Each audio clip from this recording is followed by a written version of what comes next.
እዛደ ኣይውለድን ኢሉ ረብሽዋ ዝነበረ ንሰለስተ ዓመታት ኣብ ከብዳ ዝነበረ ቆልዓ ብሰላም ወሊዳ ትጋላገል።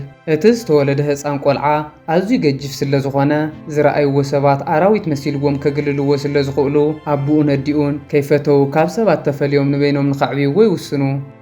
ሰላም ፍትዋት ተኸታተልትና ንሎሚ ከዓ ኣይ ኣም ቪርጎ ዘርእስታ ኣብ 2023 ዝተሰርሐት ኣዝያ ጥዕምቲ ፊልም ሒዘልኩም መፅእ ኣለኹ። እዛ ፊልም ናብ ብዙሓት ሰባት ንኽትበፅሕ ላይክ ምባል ከይንርስዕ። ፊልምና ክትጅምር ከላ ሓንቲ ኣደ ንሰለስተ ዓመታት ኣብ ከብዳ ኮይኑ ኣይውለድን ኢልዋ ዝነበረ ውላዳ ብሰላም እንዳተገላገለት ንርኢ። እቲ ዝተወለደ ቆልዓ ኣዝዩ ገጅፍ ብምዃኑ ሰባት እንተሪኦሞ ኣራዊት እዩ ኢሎም ክርሕቕዎን ክጸልእዎን ስለ ዝኽእሉ ከይፈተወት ሰባት ከይረኣይዎ ንኽተዕውዮ ትውስን።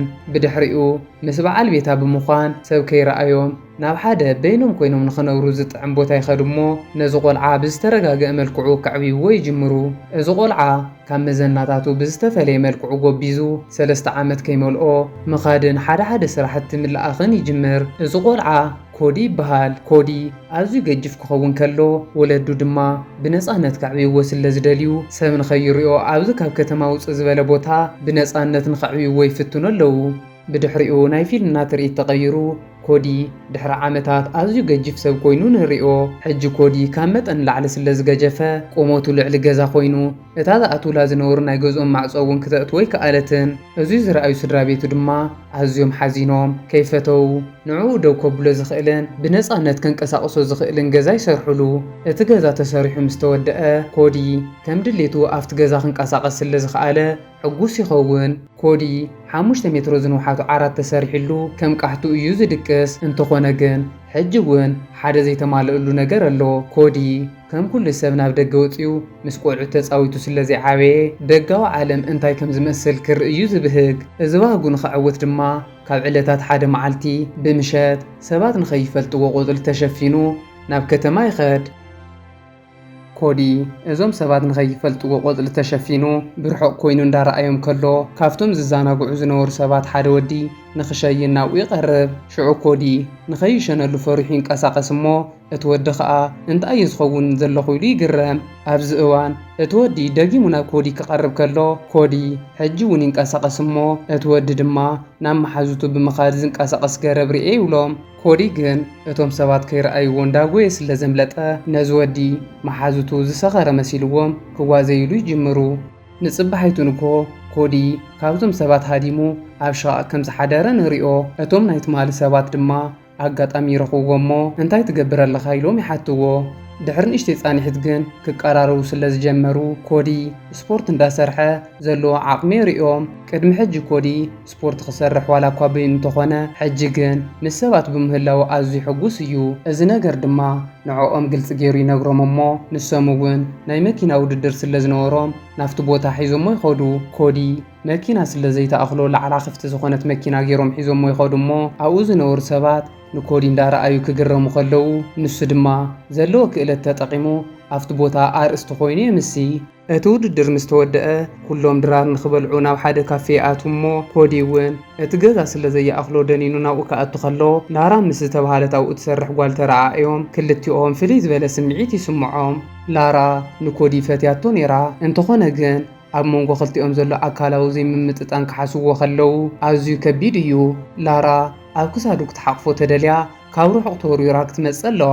ናይ ስዕረት ፀወታ ክትፃወቱ እንተሓሲቦም እውን ብሰንኪ ፊዚካሎም ኣዝዩ ከቢድ ከም ዝኸውን ፍሉጥ እዩ።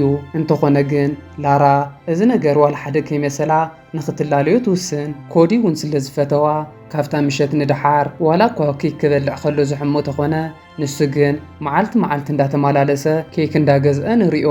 ንሳ እውን እዚ ነገር ተረዲእዋ ኣብ መንጎኦም ዘሎ ርሕቐት ንኽተቀራርብ ሒሳብ ክኸፍል ከሎ ኣብ ቅብሊት ናይ ልቢ ቅርፂ እንዳሰኣለት ትህቦ።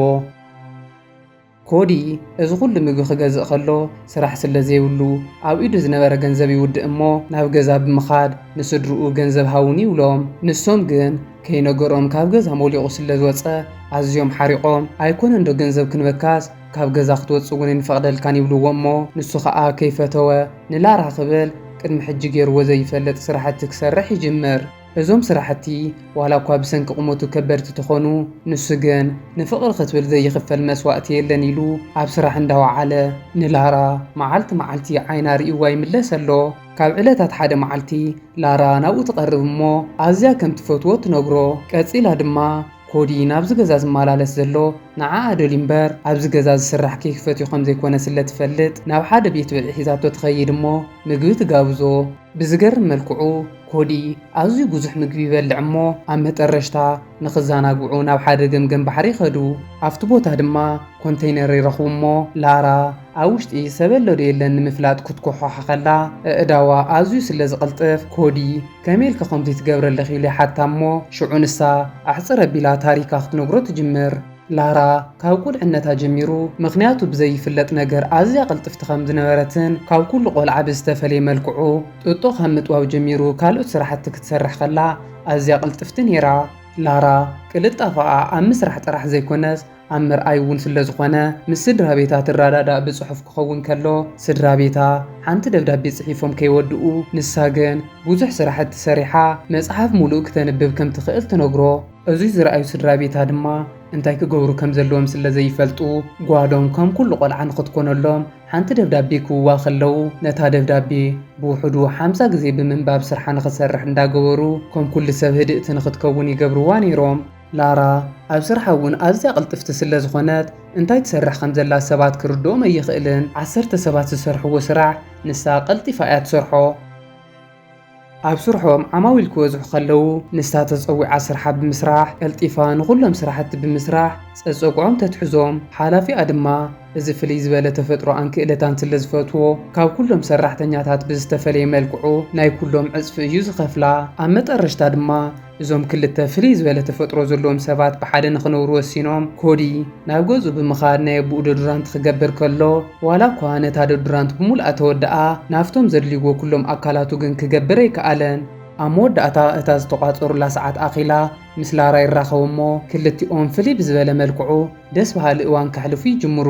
ኣብ መንጎ ግን ናብ ኮዲ ሓደ ሜሴጅ መፂዎ ይርበሽ እሞ ኮዲ ነታ ሜሴጅ ክሪኣ ከሎ መሓዝኦም ፒተር ሓሚሙ ናብ ሕክምና ከም ዝኸደን ኣብ ሕክምና ግን ጸሊም ስለ ዝኾነ ጥራሕ ኣገልግሎት ክረክብ ስለ ዘይከኣለ በዝሒ ደም ፈሲስዎ ከም ዝሞተ ይርዩ።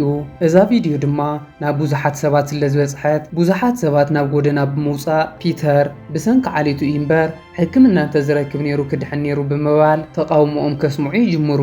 ኣብዚ እዋን ጆንስ ዝተባሃለ ኣዝዩ ፍሉይ ተዛሪብካ ናይ ምእማን ክእለት ዘለዎ ቆልዓ ናብ ቅድሚት ይወፅእ እሞ ብዙሓት ሃፋትም ንገንዘቦም ኩሉ እዚ ነገር ይፍፅሙ ከም ዘለውን ቃልሶም ድማ ብዓመፅ ነዚ ሆስፒታል ብምዕፃው ንኽጀምሩን ቀፂሎም ከዓ ነቶም ገበነኛታት ኣብ ቀይዲ ከእትውዎም ከም ዘለዎም ይዛረብ። እቶም ኣብቲ ቦታ ዝነበሩ መናእሰይ ድማ ብናይ ጀንስ ሓሳብ ተሰማሚዖም ናብቲ ሆስፒታል ከኣትዉ ይፍትን እሞ ኣብ መንጎ ፖላዊስ መናእሰይን ሓያል ጎንፂ ይለዓል። ብድሕሪኡ እቶም ፖላዊስ መንብዕ ትክ ክስንዲሎም ከለው ላራ ድማ ዘለዋ ቅልጣፈ ተጠቂማ እቲ ዝተሰደደሎ መንብዕ ትኪ ናፍቶም ፖላዊስ መሊሳ ትስንድዮ። በዚ መልክዑ ዝተጀመረ ረብሻ ኩሎም ተቃወምቲ ድምፆም የስምዑ። ኣብ መንጎ ግን ናይ ሆዲ መሓዙት ዝኾኑ ንፊሊክስ ምስ ዝኾኑ ሰባት ይባእሱ እሞ ሆዲ ኣብ ማእኸል ኣትዩ ንኽልቲኦም ብምዕራቕ ካብቶም መዋእስቶም ነቲ ሓደ ርእሱ እንዳደራረዘ ንኽህድኦ ይፍትን። እቲ ወዲ ግን ብንዕቐት ርእሱ ዝደርዞ ዘሎ መሲልዎ ናብ መኪና ብምድያብ ዘሊሉ ናብ ክሳዱ ሓኒቑ ሒዞሞ ካልኦት መሓዙቱ እውን ሓጊዞሞ ንሆዲ ክቕጥቅጥዎ ይፍትኑ። ሆዲ ግን ኣዝዩ ብርቱዕን ጉልበትን ስለ ዝኾነ ናይዞም ወዳት ውቅዒት ዋላ ሓደ ኸይመሰሎ ካብ ሰውነቱ ነጊፍ ወዲቑ ምስ መሬት የጋጭዎም። እዚ ትርኢት ብቐጥታ ፈነወ ኣብ ቲቪ ይረአ ስለ ዝነበረ ሓይሊ ወሃቢ ናይ ሮበት ክዳን ዝኽደን ሓደ ወዲ ይሪኦ እሞ ሰማይ እንዳነፈረ ናፍቲ ቦታ ብምኻድ ንሆዲ ብሓንቲ ጉስጢ ዝሪርዎ ብሸንሸል ኣሲሩ እንዳጎተተ ክወስዶ ይጅምር። ብቐሊሉ ዝተጀመረ ጎንፂ ናብ ሓያል ረብሻ ይቕየር ኣሎ። እዞም ተቃወምቲ ጸሊምን ድኻን ዝኾነ ሰብ ኣበይ እዩ ክነብር እንዳበሉ ሕቶኦም የስምዑ ኣለዉ። እቲ ፒተር ዝተባሃለ ዝሞተ ወዲ መሞትኡ ምኽንያት ክጻረ ከሎ ብብሽክሌታ እንዳኸደ ወዲቑ ከብዱ ስለ ዝተሃሰየ ናብ ሆስፒታል ይኸይድ እሞ ሓገዝ ንኽገብሩሉ ክሓትት ከሎ ንሶም ግን ኢንሹራንስ ኣለካ ዶ ኢሎም ሓቲቶሞ። ብዝሕዝን መልክዑ ድማ ኢንሹራንስ ስለ ዘይነበሮ እንዳደፍኡ ካብቲ ሆስፒታል የውፅዎ እሞ ንሱ ከዓ ናብ ገዝኡ ዝኸደሉ ዓቕሚ ውሒድዎ ኣብ በረኻ ደቂሱ ሞይቱ ሓዲሩ። እዚ ዝሰምዑ መናእሰይ ዝጀመርዎ ቃልሲ ተጓሃሂሩ መውዓሊ ሚድያታት ኮይኑ ኣሎ። በቲ ሓደ ድማ እቲ ሓይሊ ወሃቢ ናይ ሮበት ክዳን ዝኽደን ወዲ ንሆዲ ኣሲሩ እንዳጎተ ተኸወስዶ ከሎ ብዙሓት ናብ ሚድያታት እንዳወፁ ሆዲ ዋላ ሓደ ገበን ስለ ዘይሰርሐ ብነፃ ክስደድ ኣለዎ ይብሉ። ብኻሊእ ወገን ድማ ናይዚ ተቃራኒ ተሓሳስባ ዘለዎም ሰባት እቲ ጅግና ወዲ ነቲ መፍርሒ ኣራዊት ሒዝዎ እንዳበሉ ሓጎሶም ብምግላጽ ንኽእሰር ይፈርዱሉ ኣለዉ። ኣብ መጨረሽታ ሆዲ ንኽእሰር ተወሲንዎ ይውሰድ እሞ ብዝገርም መልክዑ ግን ንዕኡ ዝኣክል ቤት ማእሰርቲ ስለ ዘየለ ካብ ገዛ ከይወፀ ኣብ ገዛ ተዓፅዩ ንኽነብር ይውሰኖ። ሆዲ ምስ ላራ ኮይኑ ኣብ ገዛ ኮፍ ኢሉ ክውዕል ከሎ ሕጂ እውን መውዓሊ ሚድያታት ካብ ምዃኑ ድሕሪት ኣይበለን። ሓደ ሓደ ከዓ ብተኽለ ሰውነቱ እንዳተፃረፉ ስእልታት ስኢሎም ናብ ገዝኡ ይሰድሉ እሞ ኣዝዩ ሓሪቑ ናብ ስድርኡ ከይዱ ይነግሮም። እዚ ዝሰምዐ ኣቦኡ ድማ ካብ መጀመርያ ጀሚሩ እውን ከምዚ ከጓንፍ ከም ዝኽእል ተረዲኡ ምስ ናይ ሆዲ ጉጅፈ ክኸዱ ዝኽእሉ መሳርሕታት ተዳልዩ ስለ ዝነበረ ናብኡ ወሲዱ የርእዮ እሞ ሆዲ ነዞም መሳርሕታት ምስ ረኣየ ኣዝዩ ተሓጒሱ ምሸት ናብ መሓዝቱ ብምኻድ ሓድሽ ትልሚ ከዳልዉ ከም ዘለዎም ይዘራረቡ። እዞም መናእሰይ ብትልሞም መሰረት ስርሖም ክሰርሑ ይጅምሩ እሞ ኣብ ናይ መጀመርያ ትልሞም ናይዛ ከተማ መብራህቲ ምጥፋእ ክኸውን ከሎ ናብቲ ናይ ፀዓት መቆፃፀሪ ዘለዎ ቦታ ብምኻድ መብራህቲ ኣጥፊኦማ። በዚ ምክንያት ድማ ኩለን ናይ ሴኩሪቲ ካሜራታት ስርሐን ደው ስለ ዘበላ ናይቲ ሃገር ድሕንነት ዋላ እኳ ቢሮኦም ብጀነሬተር ተብርህዎ እተን ካሜራታት ቪድዮ ይሰዳ ብዘይምህላወን ኣዝዮም ይሻቀሉ።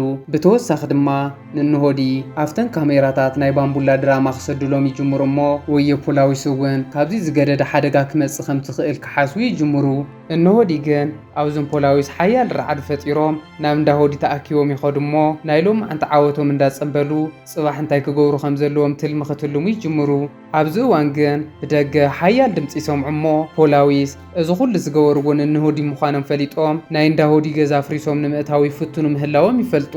ብዝገርም መልክዑ ኣቦኡን ሆዲ ኣዝዩ ጥንቁቕ ስለ ዝኾነ ኣብ ኣንደርግራውንድ መሕቢኦም ዝኸውን ቦታ ኣዳልዩ ስለ ዝነበረ ኩሎም ናብኡ ከኣትዉ ይጅምሩ እሞ እንተኾነ ግን ሆዲ ኣዝዩ ገጅፍ ብምዃኑ እታ መእተዊት ኣፋፍየት ከም ዘይተሕልፎ ይርኢ።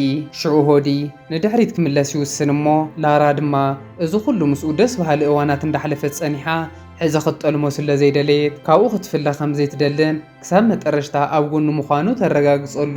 በዚ ድማ ሆዲ እውን ኣዝዩ ተሓጒሱ ክልቲኦም ብጸልማት ገይሮም ካብዞም ፖላዊስ የምልጡ። ንጽባሓይቱ ንግሆ እቲ ሓይሊ ወሃቢ ናይ ሮበት ክዳን ዝኽደን ወዲ ንሆዲ ንኽቐትሎ ይመጽእ እሞ ኣዲኡ ንሆዲ ግን ቀዲማ ብመኪና ኣገጭያ ንወዳ ተድሕኖ።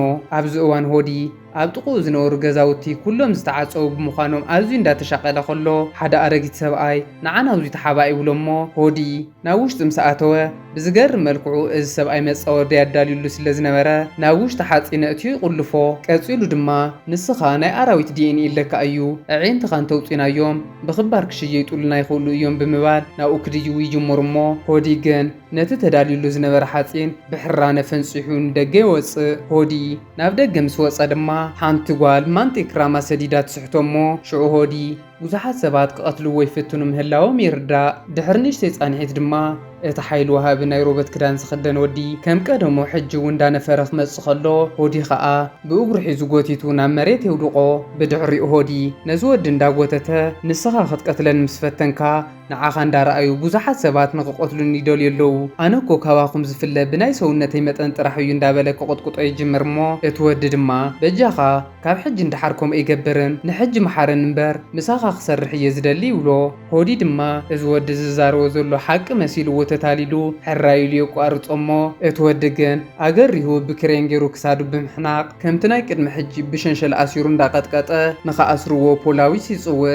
ኣብዚ እዋን ግን እቲ ጀነስ ዝተባሃለ ንእሽተይ ቆልዓ ይመጽእ እሞ ብሓሳባዊ ማዕበል ነዚ ወዲ ሒዝዎ ብምኻድ መንግስቲ ኣብ ህዝቢ ሓየልቲ ግፍዕታት ይፍጽም ከም ዘሎን ነዞም ግፍዕታት ንዝተቃወሙ ድማ ኣብ ክንዲ ግፍዒ ንዕኡ ንፖላዊስ እንዳሰደዱ ይኣስርዎም ከም ዘለውን ብተወሳኺ ድማ ሕማቕ ነገር ክትሰርሕ ከለኻ ንሶም ግን ጽቡቕ ነገር ሰሪሕካ እንዳበሉ እንዳተዋውዑ ዝገደደ ሕማቕ ንክትሰርሕ ይደፋፍኡኻ ኣለዉ ይብሎ። ኣብ መወዳእታ እዚ ወዲ እቲ ዝገብሮ ነበረ ኩሉ ምስ ተረድኦ ቅድሚ ሕጂ ብዝሰርሖ ኣዝዩ ተጣዒሱ ንሆዲ ምእሳር ኣቋሪፁ ሓዲግዎም ይኸድ። እዞም መናእሰይ ሕጂ ተቃውሞኦም ብዝጠንከረ መልክዑ ዝቕፅሉ ይመስሉ።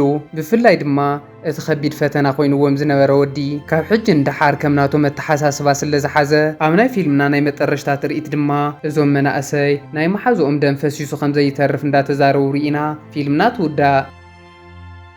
ናይ ሎም ዓንቲ ፊልምና ካብ ዝሃበትና ትምህርትታት ሓደ ሰባት ክልኡኹና ከለዉ ኣባና ጉድኣት ስለ ዘየብፅሕ ዘይኮንና ክንሰርሖ ዘለናስ ኣብ ካልኦት ሰባት ከ እንታይ ዓይነት ማህሰይቲ የብፅሕ ዝብል ክንፈልጥ ኣለና እምበኣርከስ ናይ ሎም ዓንቲ ፊልምና ኣብዚ ወዲእና ኣለና ኣብ ቀጻሊ ብኻሊእ ብልፅቲ ፊልም ክሳብ ንራኸብ ሰናይ ኩኑለይ